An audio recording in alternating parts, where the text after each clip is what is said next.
he asked me to do the Ricky Vaughn Major League haircut. So so I had clippers. So I did the lightning bolt haircut on the back of his head. And we thought it was funny, but It but was. It definitely was. well, it was funny to us and everybody else, but the general manager didn't like it. so, I so had to we get rid of that at so some we point. both kind of got in trouble. I mean, I did confess I did it. I did tell I him didn't know because you could cut hair, Jose. I wouldn't have can't you guessed. tell? Yeah. So Yeah. so he got in trouble, but I just like, hey, you know what? It's my fault. I did it. So It wasn't, I wouldn't say I necessarily got in trouble. It was just more of like a lot of things that they would have me do, I'd have to stop doing it. Like they wanted me to stop being on the radio. They would, I mean, he's not my boss, so I don't care anymore. But it was like they tried to use it as an excuse. If I had a bad game, it was, oh, he did a radio interview. It's not like they never just let it go as, okay, he pitched like crap. Like that's it. Mm-hmm. Because I was always accountable. I took care of it. I knew, hey, I sucked today. Mm-hmm. That was fine. But I got one more story that I want to share that was funny. And I got to kind of wiggle around this one, but you had a football helmet in your. I got a picture of it. There it is. That's perfect. I got a picture in my digital frame. I got a picture of that. So they would like some of the comments that I would make. Definitely, it's like the lights were on, but nobody was home. Like I just threw some stuff out there. We taping, Kevin? Oh, we're rolling. So So we're just diving straight into this. Actually, you know what? This is a good segue to my intro. Can I do my intro? Of course. I practiced it.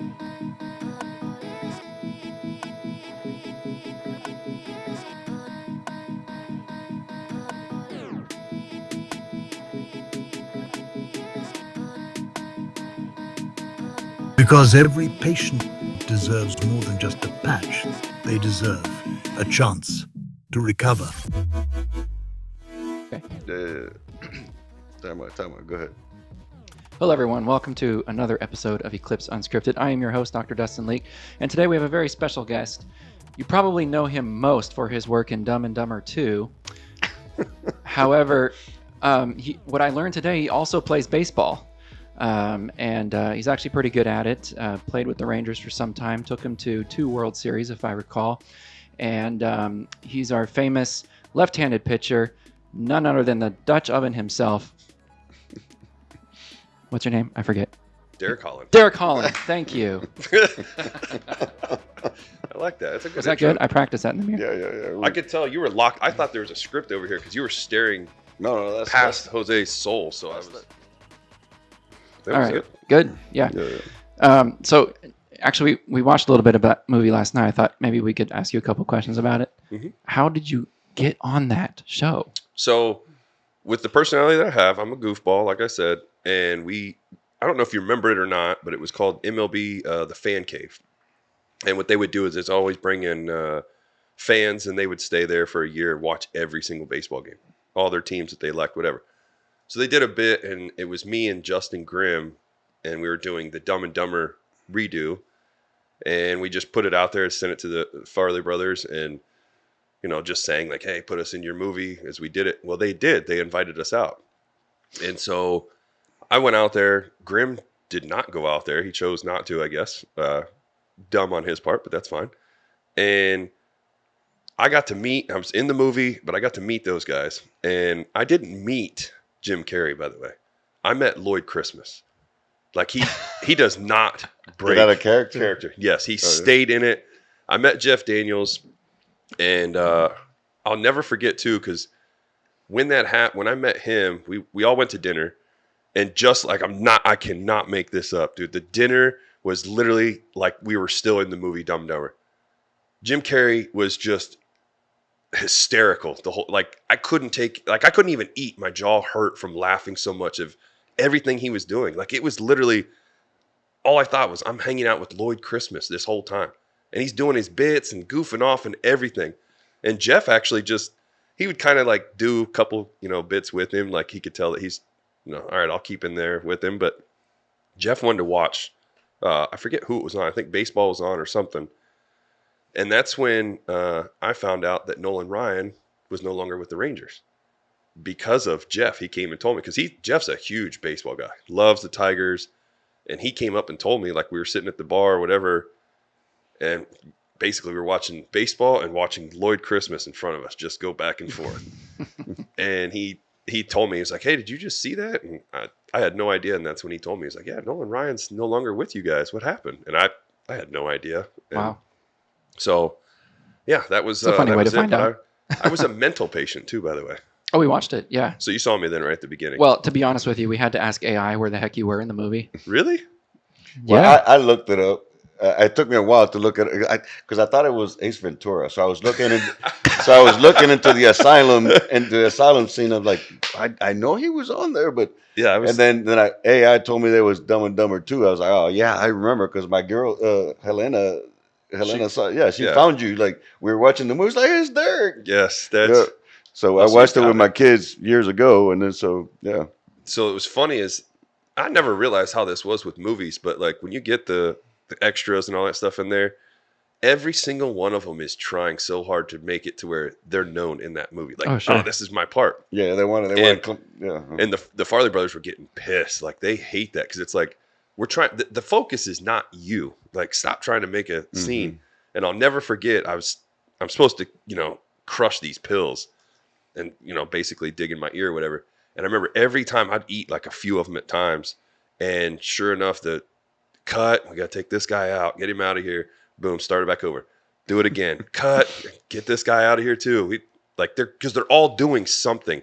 Whether it was like a sneeze, like they're trying to make themselves like you can see it. Because the way that the shot was, like you can see into the background, which there it is. There it is. There So it like is. all those people were just doing different things, but that guy was hilarious too. So now I'm getting all these pills. They're just sweet tarts, and I'm crushing them. And finally, the lady's like, Derek, you might want to take it easy. You probably ate like 50 of these sweet tarts.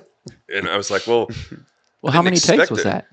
oh, it probably, I bet you we were there for almost an hour and a half Wow. just to Just doing get that, like a, that 3-second clip. yeah, literally a 20-second clip. Mm-hmm. And yeah, Cool. but that was so cool though. So this guy and I have a good relationship. I mean, I've known him since he was first coming up. I can't hear you. Oh, you can't hear me. There we go. All right. So ever since he was a wee lad.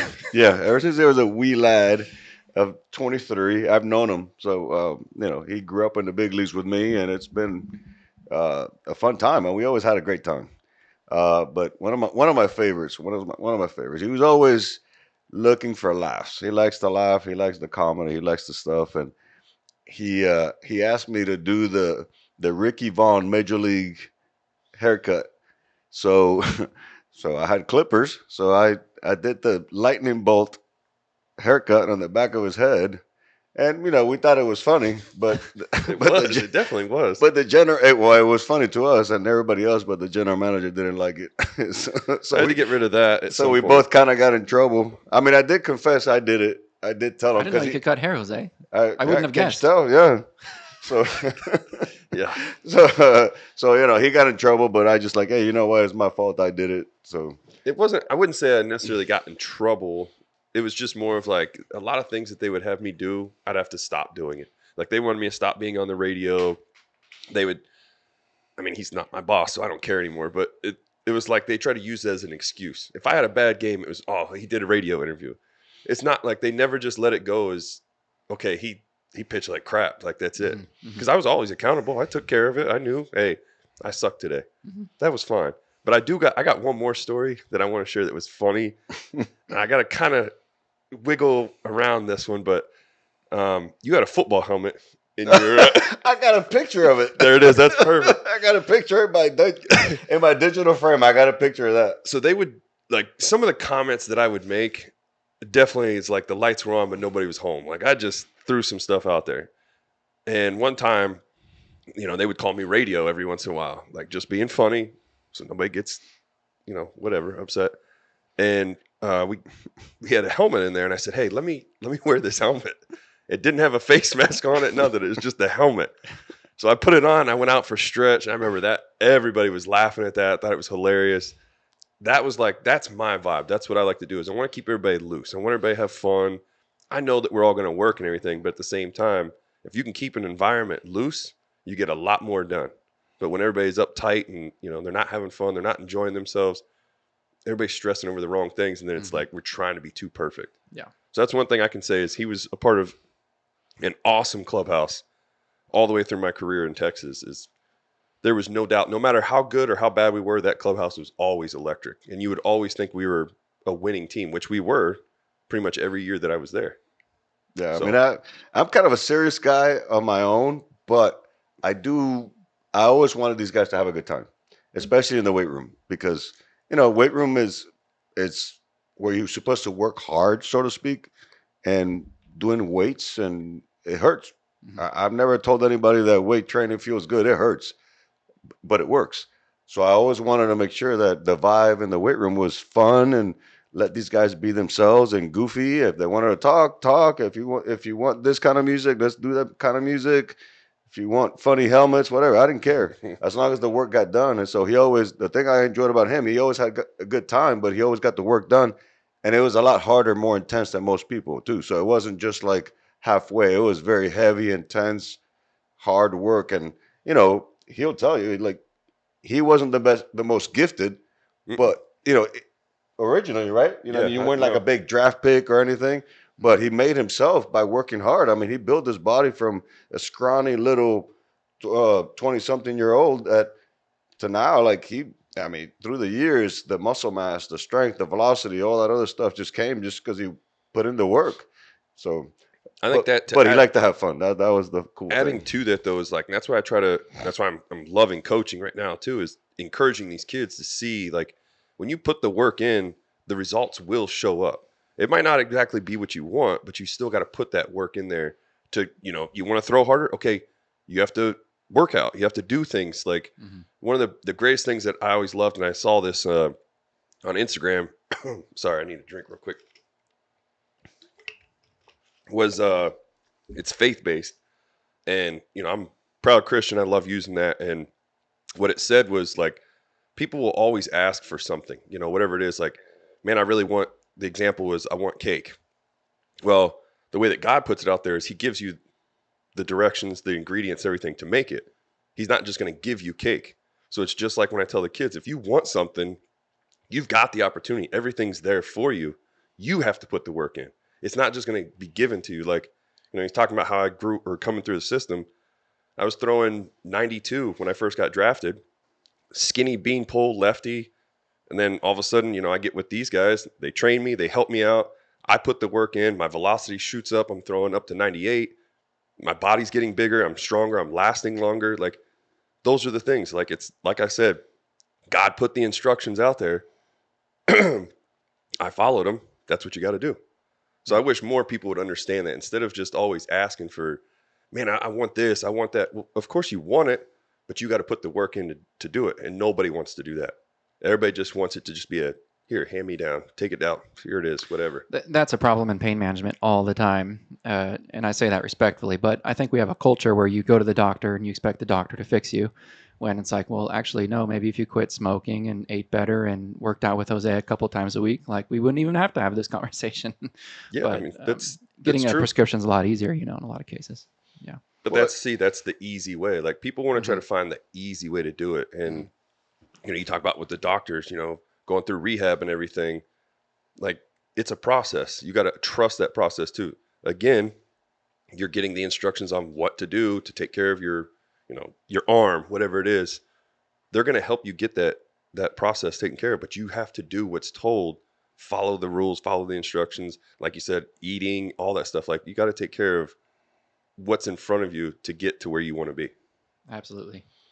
and the thing when it comes to training and becoming healthy, that's never a really clear recipe. It's a combination of your effort and other people in your life. And so learning how to use the people around you. All right, I need this guy for therapy. I need this guy for strength. I need this guy for speed. I need this guy for pitching mechanics. I need this doctor for pain management. It's never a perfect thing. I mean, I know like knowing him for a long time, his path was never linear. It was a lot of ups and downs, a lot of Mhm. trial and error. We made a lot of mistakes. We Mm-hmm. we tried a lot of crazy things. How many crazy workouts we tried over the years. And but now that you're looking back, 14 years in the big leagues. I mean, anybody would give anything to have 14 years.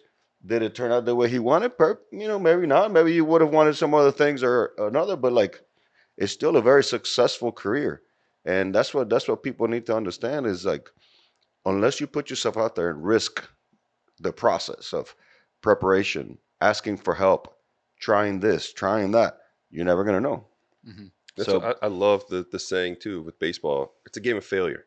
You fail 70% of the time, still batting 300. Like that's Hall of Fame numbers.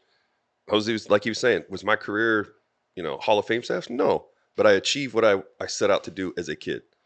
I dreamed that I was going to be a big leaguer, and I did every bit of that, and I stayed. And like the motivation I'd always have too is, I was 25th rounder. I see all the top guys, and what their path looks like, and the praise that they get, and it was like, okay, I want that. I got to go get it.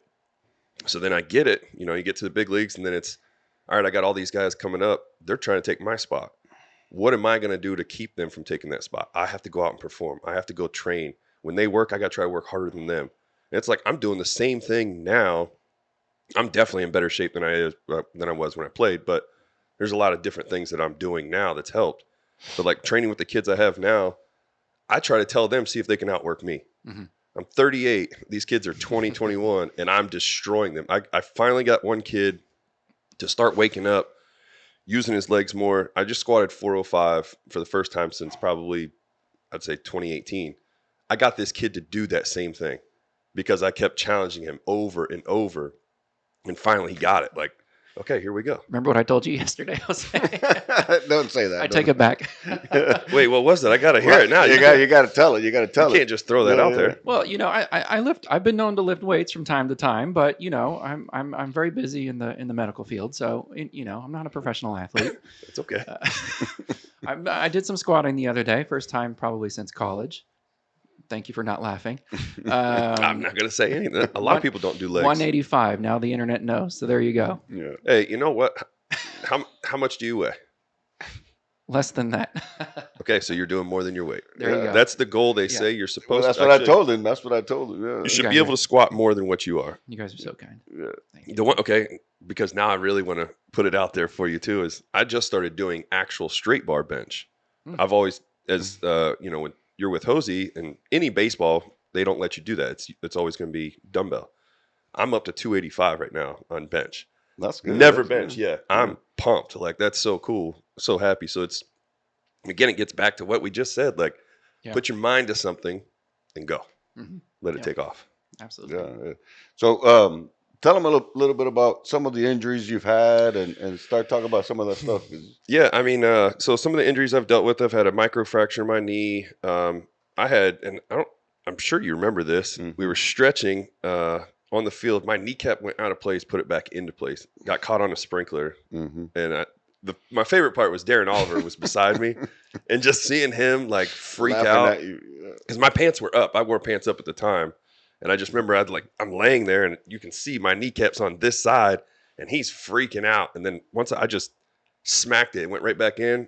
Sounded like a bag of potato chips, kind of like opening up, but Did it hurt? It didn't. I wouldn't say it hurt. It just felt weird. Okay. It was like a different feeling.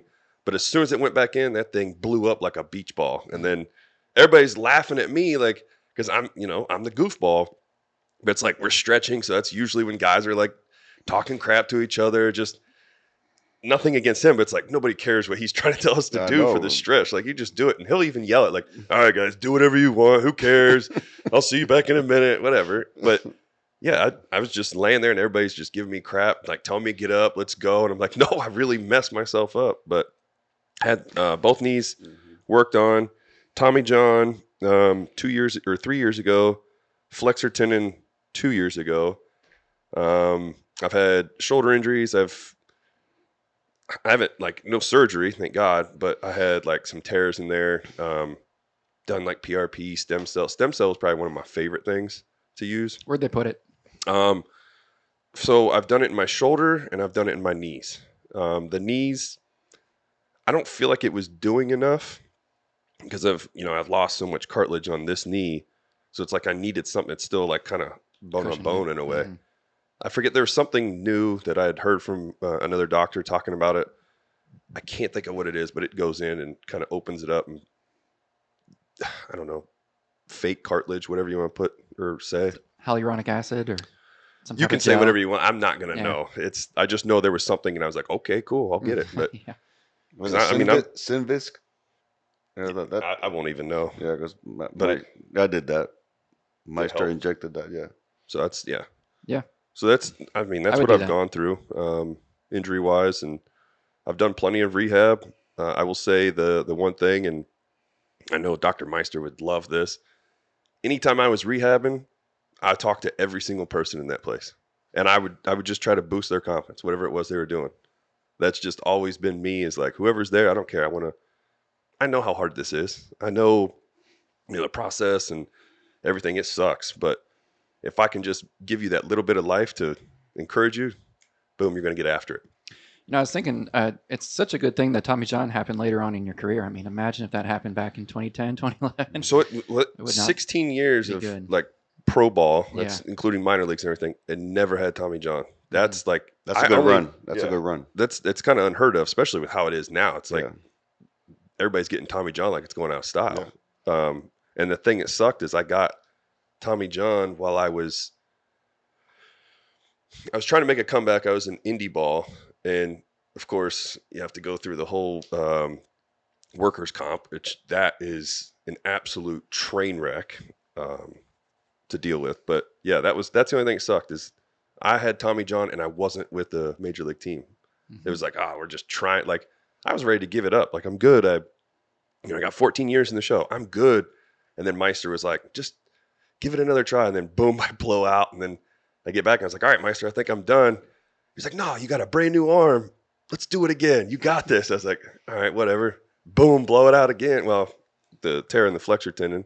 I think I just came back a little too early, and then I told him that time, I was like, please don't tell me, like, let's do it again. I'm going to go ahead and hang it up. I want to be able to play catch, throw, do whatever, so that, I'm coaching now. I want to be able to throw BP. That's all I care about. And it's been unbelievable. It's been great. Wow. Yeah. That's a long rehabilitation course. I mean, that's like a year or more. Yeah. I mean, that's 2 years of not really getting to play. Mm-hmm. The thing that hurt the Yeah. most is I couldn't play golf.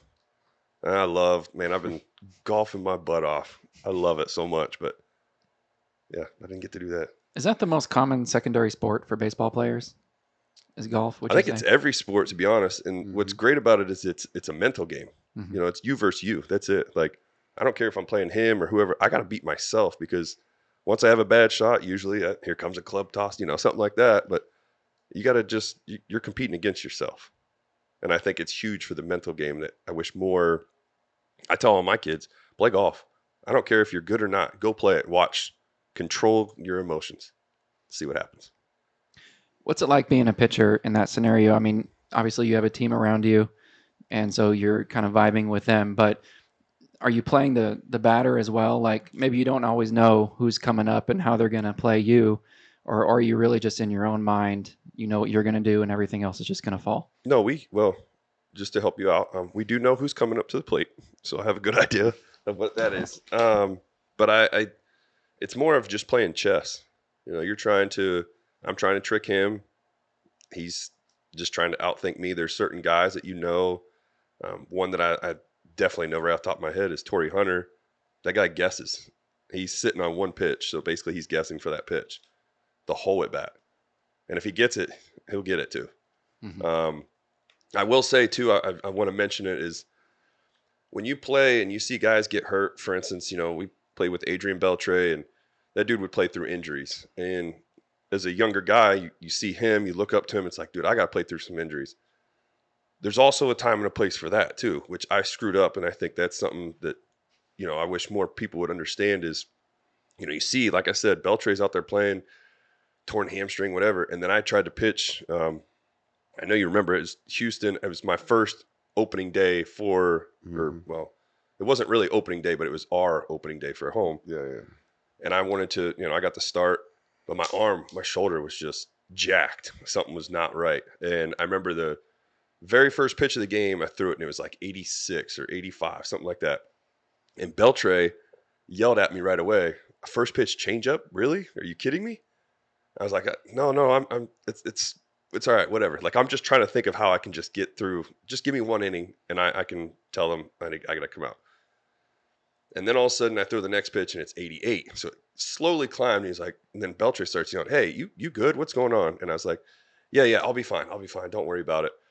And then I start getting pissed off, and I start throwing it. And every throw felt like somebody was stabbing me in the shoulder, like just a hard, severe pinch. And, I ended up getting through the inning. I gave up a home run, whatever, but went one inning and I came in and I just remember saying it like right there. I was trying everything I could to just keep playing because to me, when you see somebody playing hurt, then I need to be playing hurt. Like I should be able to show that I can do it. And Beltre ended up sitting me down later on and telling me like, look, there's a difference. Like I don't really have to rely too much on my legs. You have to rely on your arm. You can't do that. You're just hurting yourself and you're hurting the team.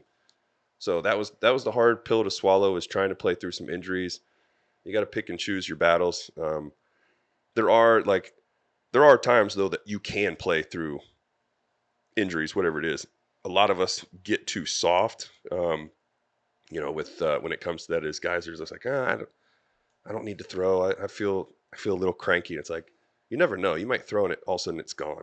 So That reminds me of this concept, particularly as it relates to fathers, but you could say it for any parent or family member. You might say, well, I'd be willing to die for my children, but would you be willing to live for them, right? And then what does that entail? And that obviously entails, eating right, taking care of yourself, being spiritually sound. And then that is the cup that you fill for yourself, that then you can fill those around you. And that's kind of what you remind me of in that scenario. Like, yeah, we do have to have some resilience, obviously, but we shouldn't necessarily glorify, living life without sleep or working 80 hours a week or, doing everything that I'm guilty of, basically. No, you have to be there and present and caring for yourself so you can care those around you and your team. yeah, as I always looked at it, it's like, those were the guys I looked up to. So I'm following what they do. I see what they're doing. I had great role models all the way up. Like, I know there's some guys that were goofy and whatever, but some of those guys just showed me how I was supposed to be. Mm-hmm. And then to me, it's like, I'm trying to do the same thing for the guys behind me. If they see me working, okay, they know that, okay, Derek's working. He's a veteran. There's a reason why he's here. Okay, I need to do that. Or, whatever the case may be, how I'm carrying myself on the field. Like I always try to keep it so that I know that somebody's watching me. I want to give them a reason to come back, or I want to give them a reason to motivate them to get to that next level. Yeah. Awesome. So Tommy John happened, fortunately, later on in your career. Was that a moment where you were like, you know what, I think it's time. This is it? No. When it first happened, I immediately was like, yeah, I'm done. Like, because it's like nobody's going to pick me up now. I got to wait a whole nother year to play. So instantly negative thoughts go into my head. You kind of get, which is crazy too, you get a little bit depressed because you can't control this now. I'm done. I can't play. And like all the emotions run through you real quick. And it stayed that way for me until I finally got the surgery. Because I remember the cool thing for Meister, I was very happy he did this, is he let me wait until after Father's Day because I wanted to play golf with my dad for Father's Day. We haven't got to play anything like that since, I was playing. And so got that set up, whatever. But the whole process, it gets lonely, it gets dark, it gets super negative. I mean, it's not a fun ride. And I get it when people go through all that stuff. Like, a kid that I'm super close with, I train with, AJ Smith-Shaver, he just had Tommy John with the Braves. I immediately reached out to him because I know, hey, do not let this, take you into a dark place. Like, stay up. You're still playing. You're going to have a brand new arm. Everything's going to be good. Like, I wish I had somebody that kind of just did that to me. Now, Meister technically did. He gave me the encouragement, but anytime you get an injury though, it's like, it's a letdown. It gets lonely. Like I said, you overthink a lot of stuff and you always think the worst. Oh, this is it. I'm done. I'm over. But the process, it was like every day that I started showing up and I'm doing the rehab, I started realizing how much better this was actually going to be. I'm going to come back just as strong. My work ethic is not going to let me, slip away from it. Like, I'm going to stay on top of this. You get around the right group of guys. Obviously, when somebody gets hurt, there's still other guys that are hurt too. I hate saying that, but there's always going to be somebody. And so you have that group that you're building that relationship with and encouraging him. He's encouraging you. And then, like I said, when I go to TMI, I'm encouraging all those people there. Little do they know they're doing the same thing for me just by talking with me and, keeping me above water. But at the end of the day, like I said, that once an injury happens, it instantly becomes a dark, dark place. I would imagine maintaining your sense of identity would be a challenge during that time, because that's almost all you've known up to that point, and it's getting taken away from you. Yeah, I mean, you have a routine. You're constantly doing the same things. I wake up, go to the field, do this. Now it's like I wake up and I go to rehab, and that makes it a little bit tougher. And you also got to, like you were saying too, you got to keep your identity. And that's where I think it was hard, is at the very beginning, because of the injury happens. It's like, well, now what am I? What am I going to do? Am I still going to throw as hard? Do I have the same stuff? Like, what's you got to keep that, but at the same time, you got to tell yourself nothing's changing. Like, it's not like I have to, learn how to throw with my right arm now. I still know how to throw. Like, it is amazing. The very first day that I got to play catch again, yeah, it did feel weird, but it was like 3 throws in, I was like, boom, oh, dude, it's like riding a bike again. I got this. So there's a lot to it that you got to figure out, and you got to stay within yourself, not get too caught up in it or whatever. Nothing changes drastically like that. That's where some people think, anytime you have an injury, well, I had knee surgery. Well, I'm never going to walk again. I'm Lieutenant Dan. I got new legs. I'm good. I remember they told me I couldn't squat. I went against what they said, and I could squat. So you got to find your true passion and be you. Be the best version of yourself. Don't let something, they tell you whatever, knee surgery. Okay, you're not going to do this. Find a way. You got to go after it and change it. But you don't change as a person. Nothing changes on you. You're still the same person. You just got like a new scar to show off. Right. A battle wound. Battle wound. I like that. But I did make you squat, though. I know. Yeah, I did. We did get you back squatting. Yeah, I got it. And still doing it to this day. Yeah, I know. A microfracture? Mm-hmm. That sounds like it must have hurt. It did. You could bear weight on that? No. So what I would do... It took a while. Yeah. I had to learn. So I would squat. I would get up and show you. But you would squat, and it was my left leg. I would favor the right. So it was like nothing was on here. And I remember they'd always give me crap like, dude, you got to go straight down. Stop going to the side. And to me, I would tell them, I am going straight down. And like we would get back and forth. Like, I'm literally going straight down. No, you're not. No, you're not. So you got to, that's the process. That's, you have to relearn to get back into that groove and do that. I think helping, they would always make fun of me when I'd go field a ground ball. Because like you would run and there was like a hobble. Like the leg just kind of swung out, and then you would stop, and then you'd squat to the one side. You never went straight down. Mm-hmm. So it was just, I looked. Yeah, I'll leave that out. That was a good time. It was a good time. We had a good time with your rehab. Yes. Your rehabs are always fun. And that's the thing. They were always fun. Jose's looking at me. I mean, they were. Yeah. I always keep it entertaining. But I always was aggressive with it. I mean, it's not like I would just buy into the fact that, you can't do this. No, we're going to try it, and we figure it out and goof around or whatever. But we would get to it. We still, we got there. We got the job done. I think too, it helped that you knew that no matter, like, that's the thing he could guarantee, he could say it, is whatever he told me to do, I did it. Mm-hmm. Like there was no, I might have a question of like, okay, well, how do I do it? But no, you tell me to do something, I'm going to do it. So it's because I knew he's not going to steer me the wrong way. He's going to tell me where to go. I'm going to follow it. I'm going to do it. Because and the way I always look at, he's got the experience. He's been around big leaguers for 30 years or however long it's been. I'm pretty sure he's going to know what he's talking about. Well, all our patients here definitely know that. He gets a lot of compliments, especially the ladies. I still got the dimples. The dimples work. You know what they say, Jose? It's the Puerto Rican Riz. Yeah. Guaranteed. Yeah. Got to give them that. Speaking Spanish to them, they probably love it. Yeah. That's cool. So how have you been able to transition now? Because obviously you're out of major league and minor league since the elbow. How have you found yourself existing these days?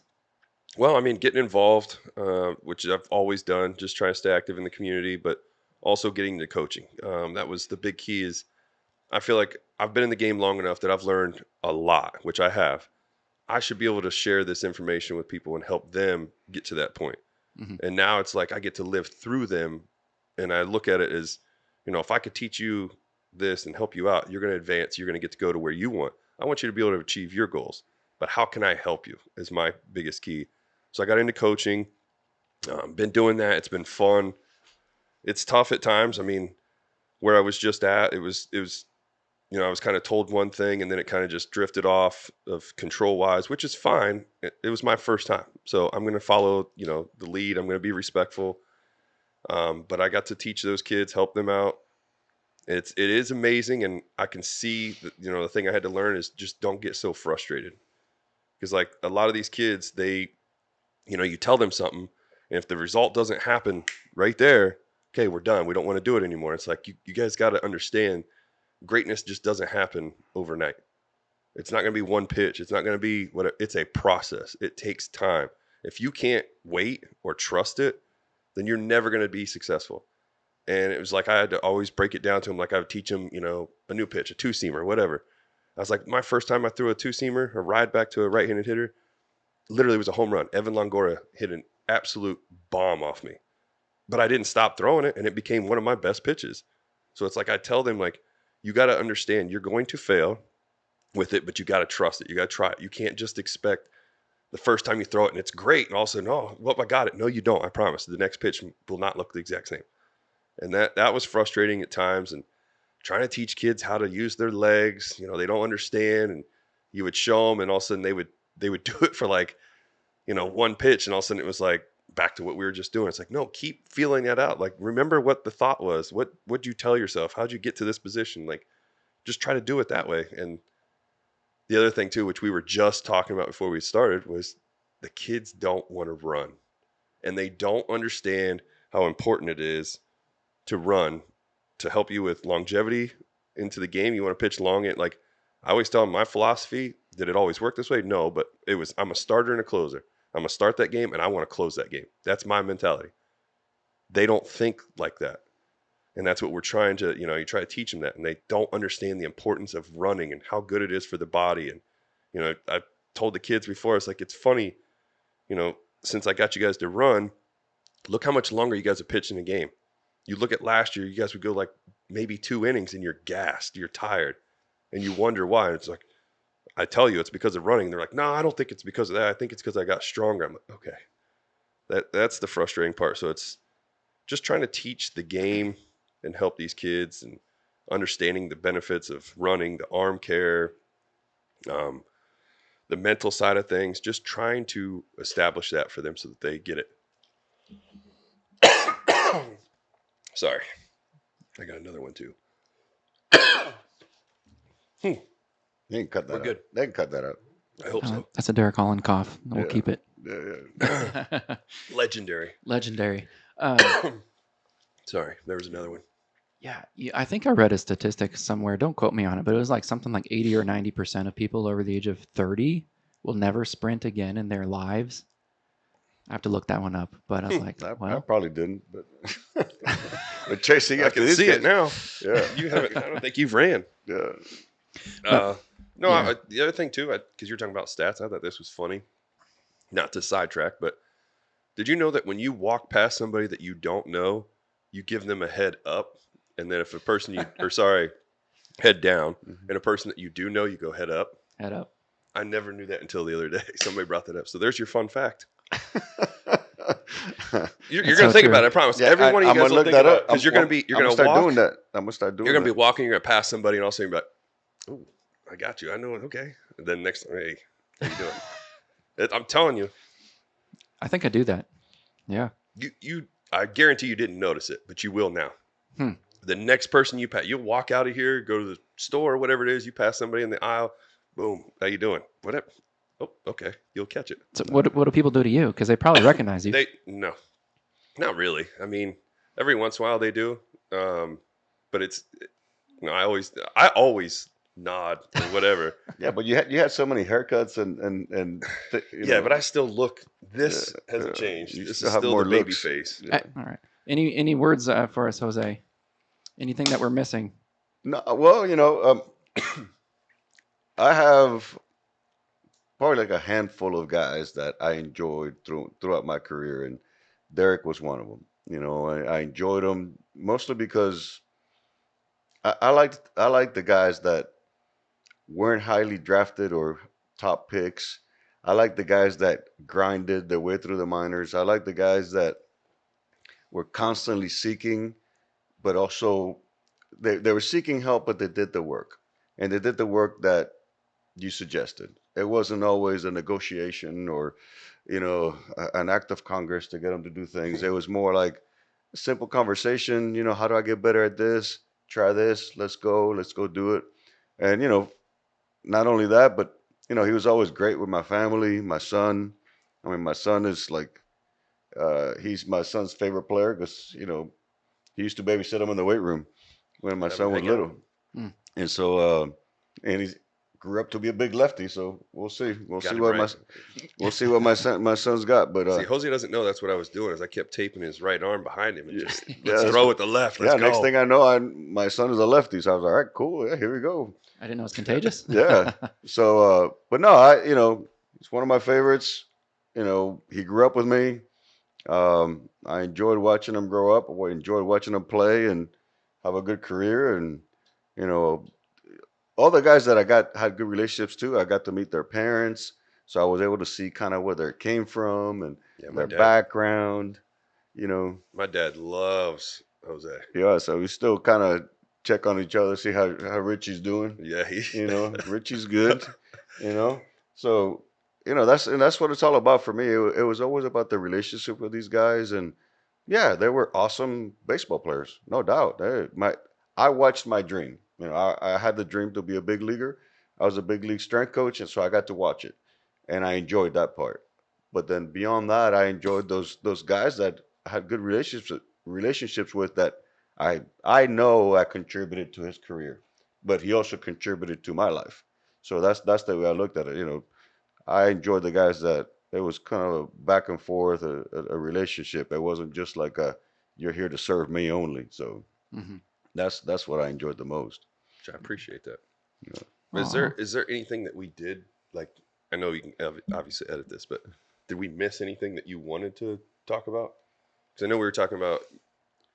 I have nowhere to be, so I don't care. Yeah, You yeah. don't have to worry about me. Yeah, no, I'm just wanting to make sure that we did cover, yeah. all the bases for Yeah, like That's a baseball joke. yeah, I got it. yeah, because buzzing. all we've been doing is having these conversations and clipping things that are Because I mean, I can up on- talk, as you yeah. see. I just ramble. Well, I say one thing that'd be good too is just like talk about some of your charities and some of the charity work that you do and some of the things you're involved in. And So yeah, we could. So I got my foundation. It's called 60 Feet 6. It helps kids with cancer. What I usually do is I go see the kids at the hospital. I'll dress up in. I've got legit movie quality costumes. I'm a diehard Batman fan, Iron Man 2, and I've got those. I mean, they are legit costumes. okay. Is it true that you wanted to buy the Batmobile at one time? Yes, Yeah. I did want to do that. Want to do it? I still want to. Well, Oh. he tried, but I guess they It wouldn't was sell it. yeah. It was the one that they had. It was the tumbler, from the Dark Knight, and I was trying everything to get it, but didn't happen. No. Obviously. But so I'll dress up for the kids. I go see them at the hospital, and one of the coolest things like about all that is like they have superhero day, so I'll definitely go up there and dress up. Usually I'll do Batman. There's a chance that I'll be doing Deadpool, the next one. I've got like that's probably one of my favorite costumes now, just because of how it feels. The Batman suit is it's heavy. I can't really turn. I can't do much in it. But as a huge Batman fan, this like hit hard for me as I was at the hospital. I'm seeing all these kids, and I had my buddy with me at the time, and we're going room to room. We're seeing all these kids, and then finally, like we break and we go downstairs, and they bring other kids down there. And this one kid comes and he's pulling on my cape, but I can't tell. I don't know if I've stepped on it or maybe my buddy stepped on it. I can't tell, but I can, I keep going like this. And when I turned, I can't see the kid because he's down here. So I can't see him. So like, I was all right, whatever, what's that? And then finally my buddy's like, no, Derek, he's right there. You just missed him. So I turn around and I see him and I lean over, and I don't really have a Batman voice, but I was talking to him. I said, what do you got, buddy? And he was like, I just want to let you know your secret stays safe with me. I know who you are, Bruce Wayne. And I just started like losing. I was like, oh man, you're going to make me cry. Like that's my dream, is to be Bruce Wayne.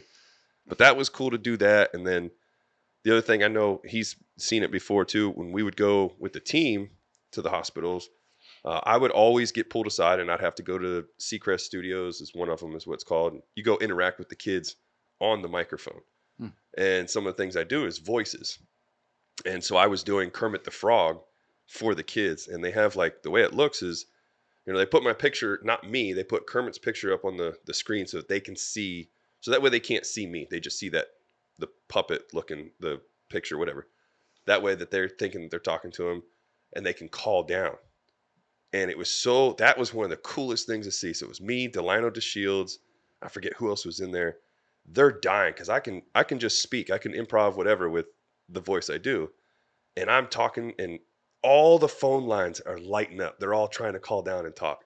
That was one of the coolest things. We took some calls, talked to some of the kids, but stuff like that is what makes everything better for me, is like going to the hospital. You see these kids.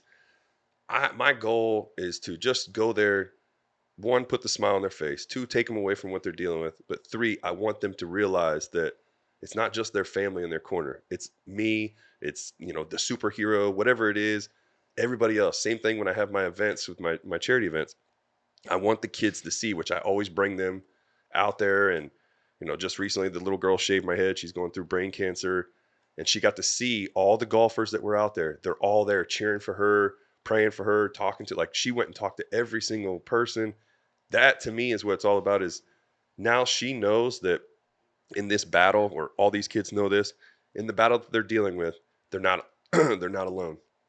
They've got everybody else on their side. They've got so many more people praying for them, believing in them, pushing for them, just being there. And that to me is the ultimate goal. I don't care about all my accomplishments of what I've done in baseball or whatever else. If I can give that little bit of help and hope for those kids, that's what I want. And I will say it was cool. We had Jacob. He's I think he's 16 or 17 now. And 2 years ago at my concert that I had, he came up on stage, and it was actually with Casey Donahue who was singing, and he rang the bell for us. And that, before he rang it, I'll never forget it too. I said, I want you to take a good look at all these people. There was 1,500 people standing, like, right there. Everybody's glued onto us. I said, I want you to look at them, and when you ring that bell, watch how loud this place gets for you. And sure enough, boom, rings the bell, erupts. It was so loud. Like, it gave me chills. It was so cool. And then he got on the mic, and man, he let it rip. He was motivational, because we were talking about the other little girl that we were working with. He fired up that crowd. Everybody that I talked to was like, man, I could have ran through a wall for that kid after what he said. It was incredible for a young kid that just went through all that to say what he did. It was cool. So that's basically what I do with my foundation, is just trying to help kids with cancer and just giving them that light. Wow. Yeah. Thank you for that. Sorry, more coughs. Kevin, we'll have to make sure that his information's on the podcast. If we can do that, that'd be great to link to that. Mm-hmm. That's what I was thinking. Like, that way we add it to the posts and stuff like that, because he's been doing this for a lot of years and he's helped a lot of kids. And I mean, he goes tremendous. above and beyond for these kids, from the costumes to the concerts, golf outings, all kinds of. I mean, his great, man. his fundraising has been big time over the years. It's been fun. And I mean, it all started though because of the guys that were before me. Michael Young, he was the ultimate guy that I learned a lot when it came to off-field stuff. And Kinsler, same thing. When you have all those guys and then all of a sudden they're gone, it's like somebody has to step up. So I wanted to be that guy. So that was it. Awesome. Well, thank you for sharing. Of course. Yeah. And one last thing, you got to do an impression. Pick one. Well, since I do the Kermit, I'll do that one. That's easy. Yeah. Man of many tricks. Yeah, no, I try. he does Arnold. Yeah, I'll He do does Arnold. I like doing when I'm working out. Like Harry Carey. I'll goof off with that one a lot. But Yeah. well, see, I'm here just hanging out with everybody. We're doing a podcast. It's exciting here with Jose. He is the old strength coach for the Texas Rangers. He was a fantastic guy. He did an outstanding job raising Mr. Derek Holland. Yeah, that's about all we've got. I mean, he tried to help us out and get us to where we needed to be, and fortunately, we were unsuccessful. Couldn't get the World Series win, but he's got a ring now. So congratulations. That would be it. That's good.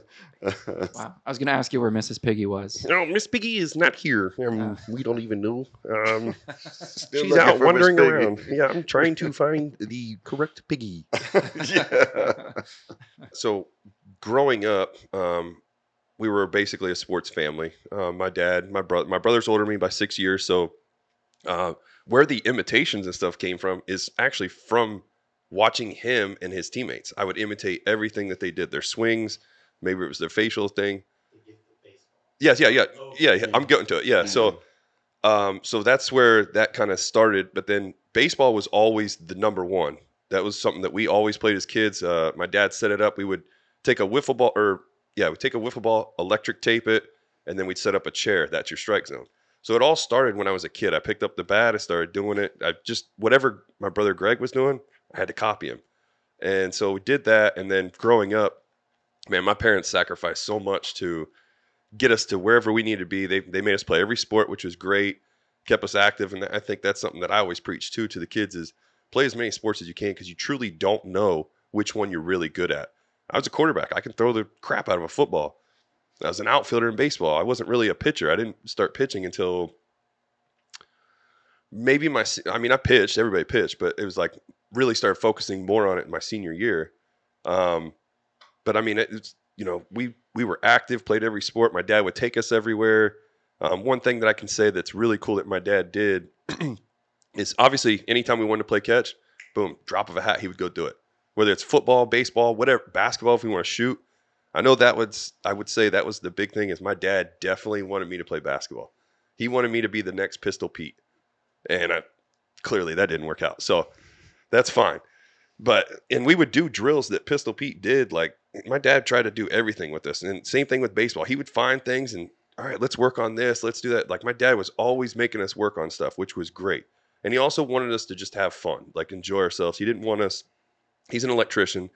He did not care for us to really have the family business. He wanted us to go do your own thing. If you want to go, be a magician, go for it. I don't care. He's going to support you. Like that's just how he was. But the coolest thing is I'm in high school and I remember walking down the hallway and an Army recruit stopped me. And just like always, hey, what are you going to do with your life, son? I answered him. I told him, I was like, well, I'm going to be a professional baseball player. And he laughed at me and then he said, do you know what the chances of you making it are? And I was like, well, yeah, it's like 1 out of 1,000,000. So what? I was like, I'm going to do that. And he goes, yeah, the chances of you doing that are 1 out of 1,000,000. But you know what you can do? You can serve for your country and help us and keep us safe. I was like, man, I really appreciate that. But I also like what you just said. 1 out of 1,000,000. Those chances aren't good. So I like my odds. I'm going to take that. So I went home, wrote down, yeah, it's me being me again. I know you. And I wrote down on this sign, it was a piece of cardboard. I cut it. And my dad had like a little workout room, like his bench and all that stuff. Like he thought he was top dog. And I wrote down on this thing, it says, Army says you can't. And I wrote it on a piece of cardboard and I used it. Every time that I would go downstairs and do something, whatever it was, I always just saw that. And it was my visual, just kept pushing myself. To this day, my dad had it. He still had that sign. He's like, this is one of the coolest things, I saw you do. Loved it. He was like, I just didn't want you to miss out on this. He was like, I wanted to make sure we have this because we never knew that this situation was going to happen where, you get that phone call and you go into the big leagues. That helped out a lot. But like I said, my dad would do anything that we needed. If Greg needed to go to baseball or whatever, okay, let's go. We're going to go play baseball. We're going to practice, whatever.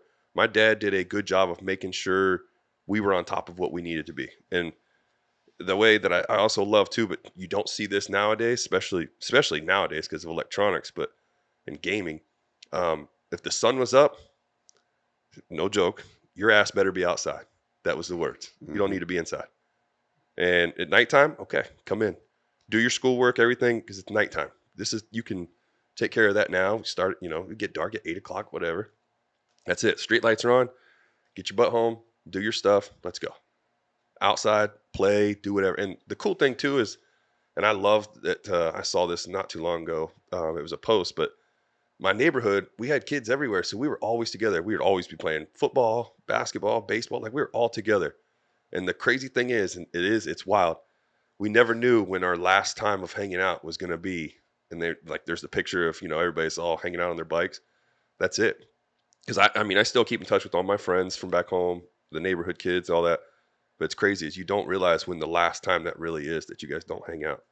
And so to me, it's like what my dad did for me and my brother and always keeping us outside, making us do stuff. Like we didn't have all kinds of money either. It's not like my dad was like, oh, you need a brand new glove? Okay, I got you. No, my dad would make you got to do something to get that glove or whatever. You got to go out there, practice, whatever. His biggest thing is if you don't practice hard, when I say this, it's a figurative speech, but it's like he's gonna beat your ass. Like you're not living up to what you should be doing. You're not representing us, our family, by going out there and half-assing.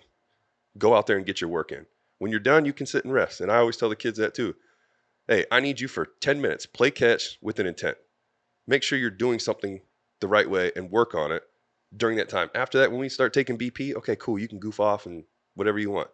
But when you get that ball in your hand, you have to do something, focus and work on it right now. Let's do that and then go have fun. So he was always big into that. He, I know Hosey will laugh at this, but he's the one that got me to be a switch hitter. I know I'm not a hitter, so you can go ahead and throw it out there. I think I got an 069 batting average. Just throw it out there. But he's the one that encouraged you. He's like, hey, you want to get drafted? You're going to get better look by being a switch hitter. Now, everybody can hit in high school and all that. So, yeah, it worked out. But you get to the show, it's a little different. But he was definitely, and same thing for my mom. I can't say enough about her too. Like the support, the love, like they were always taking care of us. Whatever we needed at the drop of a hat, they would do it for us. Hell, my dad would even come out and play, the wiffle ball game with us in the front yard. And it was just cool. And we would sit and watch baseball we watched sports in general together. And it was like, my favorite team was the Braves growing up. So they're always on TBS. Greg's was the Cubs. We'd watch those games. It don't matter. My dad would be like, all right, we watched the Braves yesterday, Derek. We're going to watch the Cubs tonight. And we'd sit and we'd watch and we'd talk about the game. Like he kept us engaged. He just, I don't know. It's not like he was a hard ass or anything. He knew when to push your buttons and get you to go do stuff, but he also knew how to, hey, you know what? You had a tough day.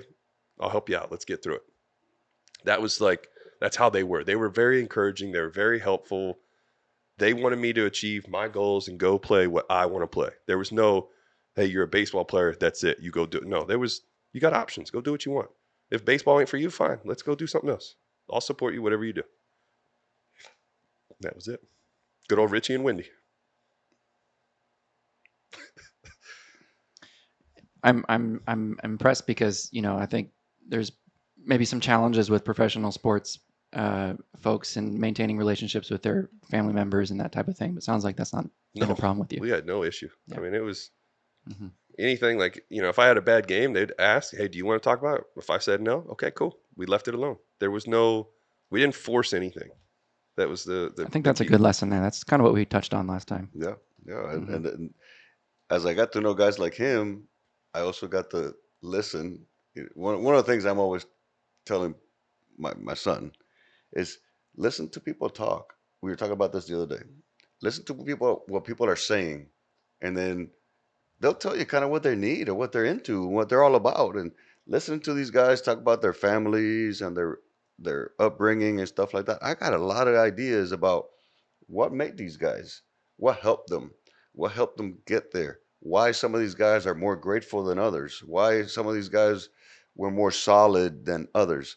Guys that were pretty solid guys, that were really good guys, they always had a good family background. Something like this, where the parents were supportive, uh, they knew how to push, they knew how to back off, they provided enough, not too much. So there was a common family structure to guys like him, especially like the guys that I admire.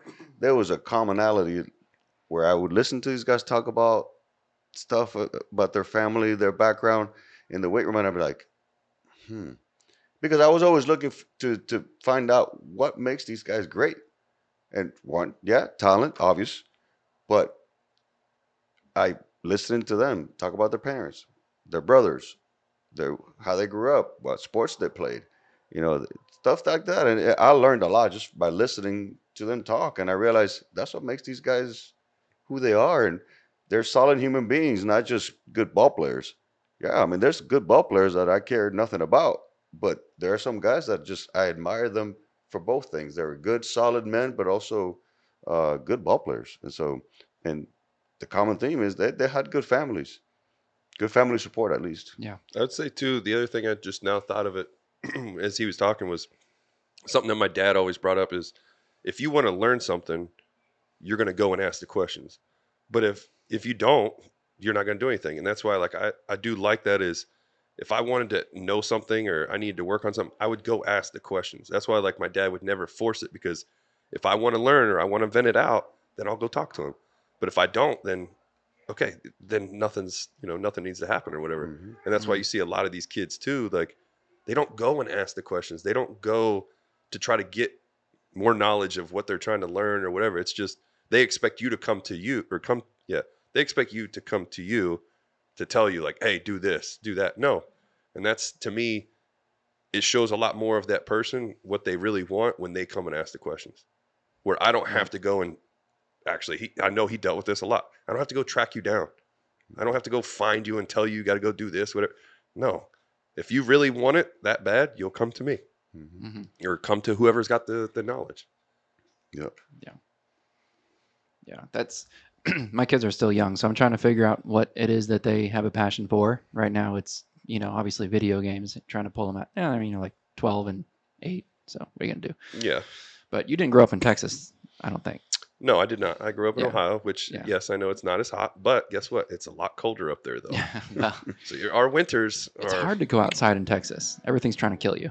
Yeah, Yeah. I mean, I'm out in it all. Dude, I'll even like, for instance, I love to walk on the golf course Yeah. instead of taking a cart. Yeah. Just sweat everything out. I don't care. It's like I'm being active. You end up walking like 5 miles too, so it's like why not? You're getting something out of it. Yeah. And to me, I'm more focused when I'm doing that. Not saying I'm not, but when you're walking, it's like you're analyzing every single thing. So that helps. Wow. Yeah. Cool. Well, thank you so much, man. No, I appreciate it. I mean, appreciate you having me on, just letting me be able to vent and Yeah. talk about everything and, just show off a little bit about my personality, my foundation, and just who I am. Absolutely. Well, you always have a home here. Obviously, you know Jose very well, and thank you, Jose, for bringing Derek on today. It's been a pleasure, and yeah, thank you so much. Good luck to you. Thank you. I appreciate it. See you guys.